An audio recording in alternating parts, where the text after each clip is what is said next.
Hey everyone, and welcome back to Cooking with Tommy. The holidays are officially here and I'm so excited to share some easy, must-make festive treats that are perfect for any holiday gathering that you might have coming up. Today we're going to be making 3 delicious crowd-pleasing recipes: Peppernuts, Christmas Crack with a twist, and Cranberry Orange Shortbread Cookies.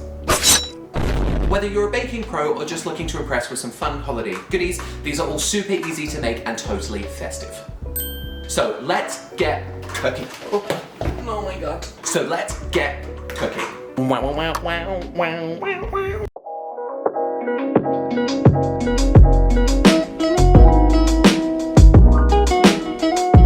Okay, so let's just get this all cleared out of the way. Okay, there's too much stuff. Just give me a second. First up, let's start with these tiny bites of holiday goodness, Peppernuts. These tiny little spice cookies are a classic in many European countries. They're crunchy, they're sweet, they have just the right amount of spice to keep you coming back for more. So let's dive in. In a large bowl, we're going to combine flour, sugar, baking soda, cinnamon, nutmeg, clove, and a little bit of ginger for that warm holiday feeling. Get that all mixed up, just so you can see. Oh, and apparently we're going to tip it all over the floor too. We are going to add our ½ cup of butter and our 1 egg. Smells like Christmas already. We're going to put our butter into the bowl.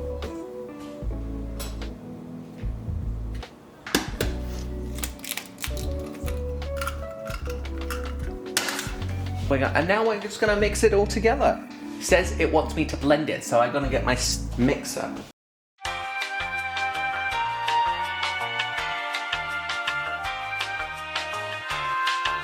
So now that I just got flour absolutely everywhere by mixing it, we're going to pretend that none of that happened.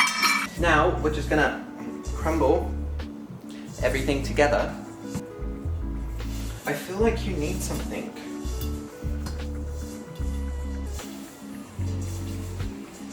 I feel like I need to add some milk. Oh, he needs some milk! They did say it would be a loose dough. Actually, nobody said it would be a loose dough. This is our dough ball for our peppernuts. Our next step is to roll it out into little marbles and then put it onto a tray. Our peppernut dough is going to be quite firm. So we're going to divide it into 2 and then we're going to divide it into 4. So we're able to make nice sausages.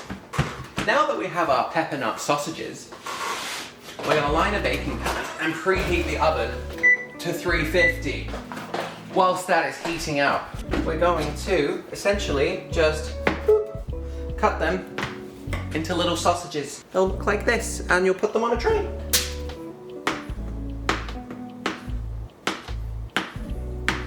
This one looks like a big toe. That one looks like a big toe. Now we have our peppernuts on a tray. They do look like dog treats, but I promise you, they are not. These guys are gonna go into the oven. They take about 10 to 12 minutes to bake. Next up is Christmas Crack. I had Christmas Crack for the first time last year and it was absolutely delicious and I wanted more, but I did not know how to make it. So I have spent the last year trying to figure out how to make Christmas Crack and I finally figured it out. Oh, is my power going to go out? I hope not. Stop that. If you've never had Christmas Crack before, it is addictive.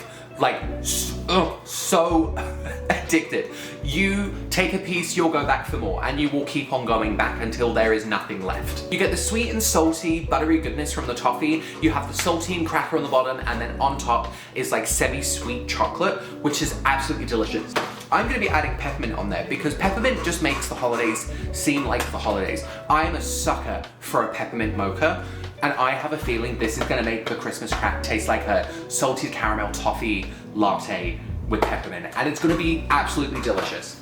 Start by preheating your oven to 350 degrees, get a sheet pan, put some parchment paper on, then we're gonna grab some saltine crackers. Yes, you heard me, saltine crackers. Trust me, it's going to work. So we're gonna turn this up to medium-high. We are now going to be adding in, it's getting really hot already. I wish I had a light under here, but I don't, unfortunately. So we're gonna add in our brown sugar, and we have to have a cup of packed brown sugar. If a little bit gets in there, that's completely fine. Oh, I'm gonna have like burnt brown sugar on the top of here if I don't get that in there. We're gonna add our cup of butter. I already had an open butter hiding somewhere. So we're just gonna plonk that all in there. That's about, that's a cup. Doesn't need to be exact. Well, it does need to be exact because it's baking and it's a science, but I don't care about that. Oh, okay, the butter's in there. The butter's already doing its thing. Oh my God, I forgot to do the first step, which was line a baking tray with saltine crackers, but that's okay. I need to preheat the oven to 350 whilst this is going on. So this is just gonna take a while to come together. And essentially you want that sugar dissolved into the butter.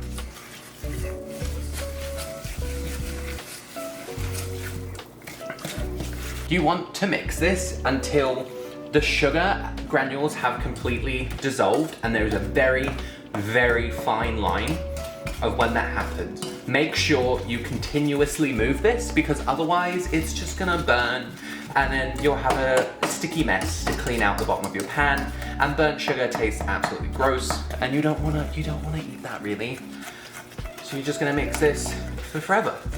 Oh look, you already see how this is becoming a caramel, yet it is still a little bit grainy.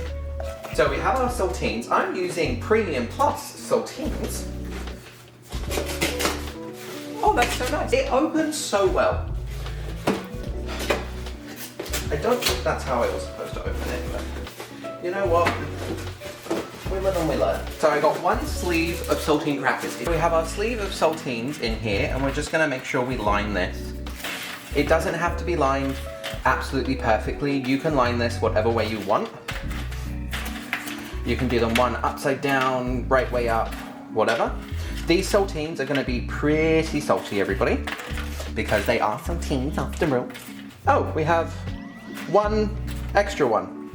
That's not how math goes, but okay. I guess we'll just pop that one there.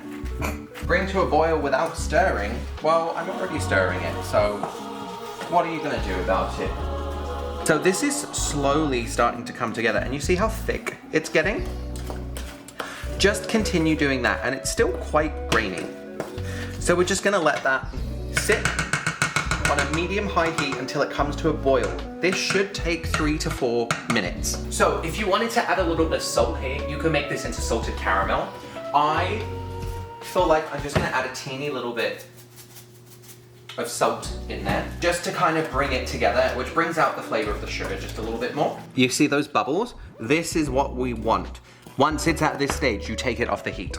We're gonna take you off the heat, and we're gonna pour you all over our crackers. Start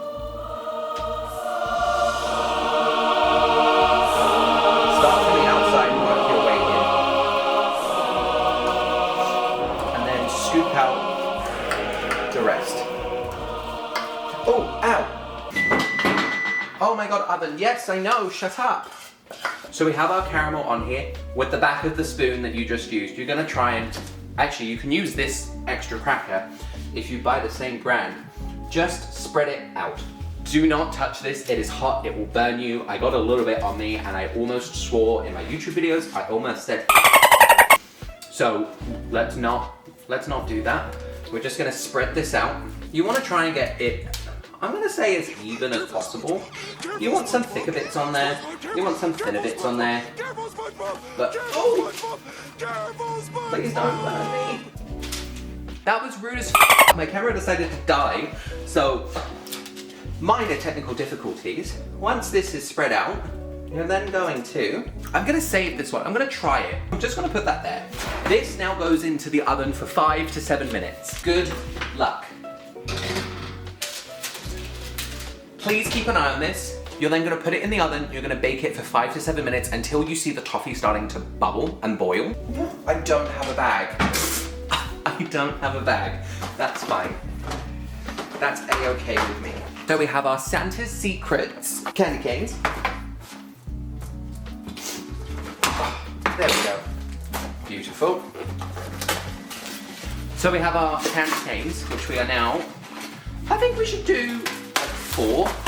Oh. I need a chopping board. I find that whenever you buy candy canes, they're always broken. Now we're gonna crush the candy canes. Ugh, I wanna do this way, but that's not safe knife handling.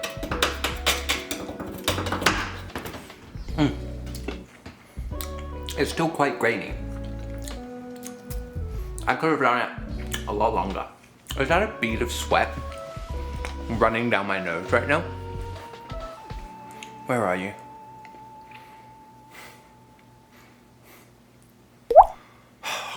This has gotten lovely and bubbly and is absolutely scalding. We're gonna put that there. Then we're gonna sprinkle 2 cups of chocolate chips. So we're gonna put our chocolate chips all over here to get nice and melty. Now we have our chocolate chips on here. We're just gonna let that sit for a few minutes for them to get nice and melty. But what I'm gonna do is I'm actually just gonna chuck you back in the oven for a second. Because I am impatient. Oh, that was a burp and a half. So our chocolate chips have gotten lovely and melty. And I am just gonna use a little spatula and just spread out our chocolate. So with this, you can already see that over here it's a little bit chunky and here's a little bit smoother. That is exactly what we want. Now, we're gonna grab some candy canes and we're just gonna sprinkle that all over. Ideally, get this as fine as you want it or not as fine as you want it. It's up to you.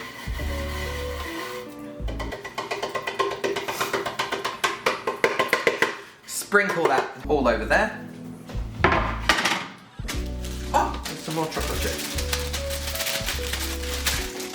And now you're gonna put that in the fridge to cool for about 20 minutes. Last but not least, we've got Cranberry Orange Shortbread Cookies. They're a buttery flaky crust. The line is baked in a buttery flaky crust.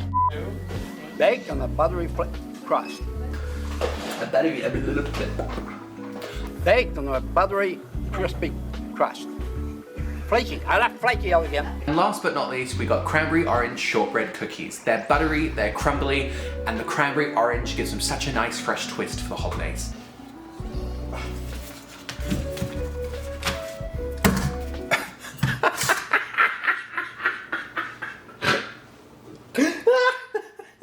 I was just trying to put it in there and then,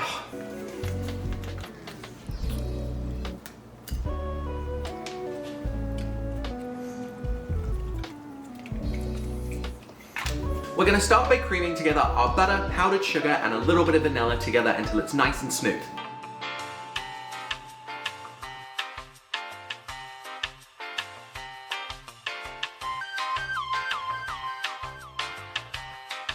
Now we're gonna mix in our flour and not make a mess everywhere, or try to, at least. It's coming together, and I know with shortbread, the thing that you do is you try to touch it like the very least amount as possible because you want the butter to melt in the oven to give it that crumbly, flaky, buttery consistency. A buttery, flaky, crispy crust. So, if you guys now wanted to make sugar cookies, all you have to do to this is add an egg, and then that is what makes it sugar cookies. But we're not doing that, we're making shortbread, so it's more buttery and flaky instead of like rising. So we're gonna add in our cranberries now. No, we're not. I can't even open the packet, that's fine. What we're going to do is we're gonna grate the zest of an orange. Remember, take off your sticker. Please don't eat the sticker, it's not good for you. Give the orange a quick wash. To get the zest, you should have this kitchen tool called a zester. If your parents don't have a zester, you can use a cheese grater. And you know this little side that's spiky and that you don't know what it's for? That is a zester. So you're just gonna, easy peasy, just that side's not actually doing anything, it's just kind of eating the orange, which is fine. I'm gonna swap to this little tiny side and make like little tiny pills of orange, I think. I think that's gonna work 10 times better for me. So we have the zest of an orange that is going into here for our Cranberry Orange Shortbread Cookies. And now we're gonna add in half a cup of cranberries chopped. These guys are already pretty big and they're already kinda, if you look at them, they're already kind of falling apart. So I think they're fine. They've already been pre-chopped for me, which is actually quite lovely. So just add in, that's about half a cup, I would say. And then we're gonna fold in the dried cranberries and our orange zest. Be careful, do not mix this because then your cranberries are gonna become little teeny tiny bites. So just fold it in, but we're just gonna fold it in and just kind of crumble it together. Just so the cranberries can get really worked into the dough. This smells so good already. And you know how I said that if we keep on touching this with our hands, all the butter's gonna melt and we're not gonna get that flaky, lovely consistency? A little tip that you can do, if you are having to manhandle your shortbread cookies, what you can do is you can put them in the fridge and the butter will get nice and firm again because it just cools down and it goes from its liquid state back into its solid state. If you can see, the cranberries are nicely dispersed throughout the dough right now. And I just feel like I need to get them more dispersed. It's really hard to fold something into like a solid dough. And If you say fold in one more time. it says folded in. But this is the best I've kind of got. And we'll do that, pop that cranberry back in there. I'm just gonna roll you into a log now.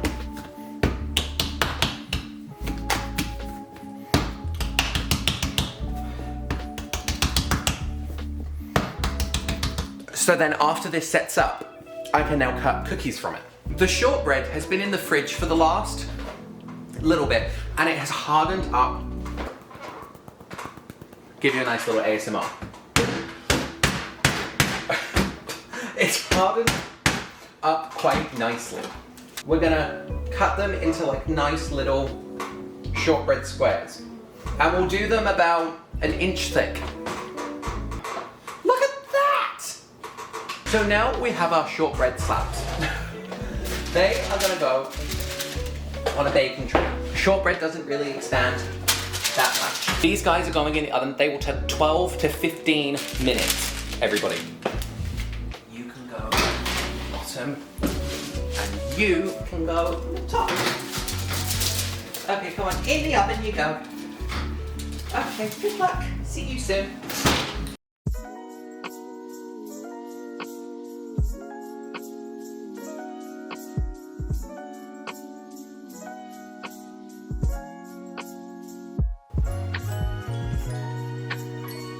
So here they are. They look absolutely amazing. They have been sitting in the fridge overnight just so the chocolate could harden and the peppernuts need some time for their flavor to develop. They smell fantastic. My peppernuts turned out a little bit weird. They're kind of like little abstract shapes. I didn't realize that they would rise in the oven, but they did. So let's give all of them a try. I'm gonna start with the peppernuts. They're gonna be like a really hard cookie, so they're perfect for dunking into coffee just really quickly, because otherwise they'd dissolve everywhere. This is fantastic.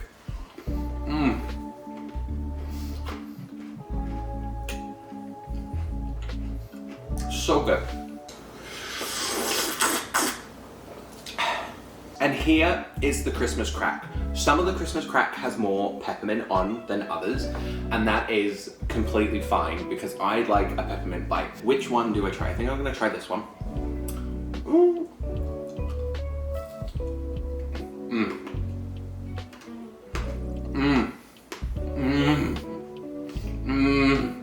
I feel like Acer from Below Deck right now.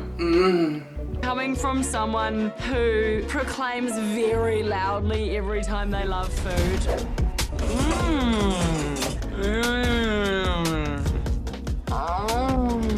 Wow.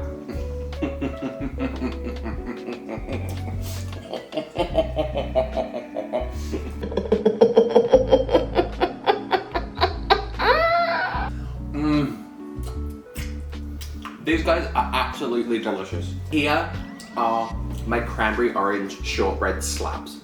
They look really good. The only thing is that I've never made shortbread before, so I didn't know that when they go into the oven 12 to 15 minutes, is that you just let them cook for about 13, take them out and leave them. They're supposed to look pale. They're supposed to look as white as me. I didn't do that. I put them back in the oven. So mine have a little tan on one side. So they're gonna be a little bit hard, but, oh, look at that. You guys can't see that, but look at it. Oh, these are gonna be so good.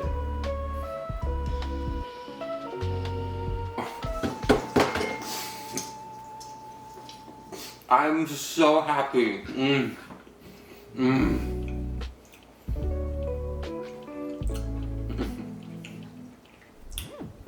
Go make them. Go make them. You will make people happy. The shortbread, if I cooked it for the right time, it would melt in your mouth. But this shortbread is just a little bit more,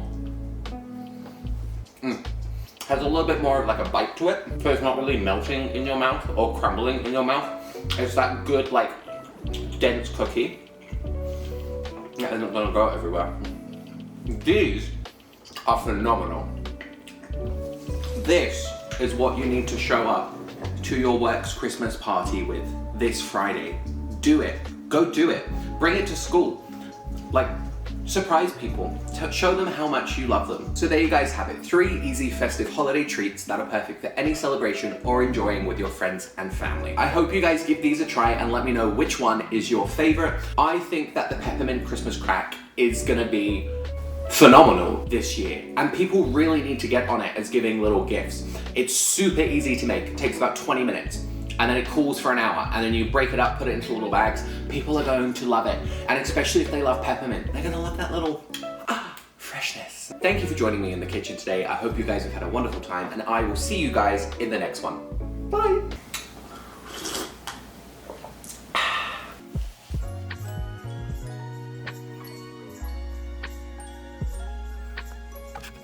I am actually so impressed that I have managed to bake these.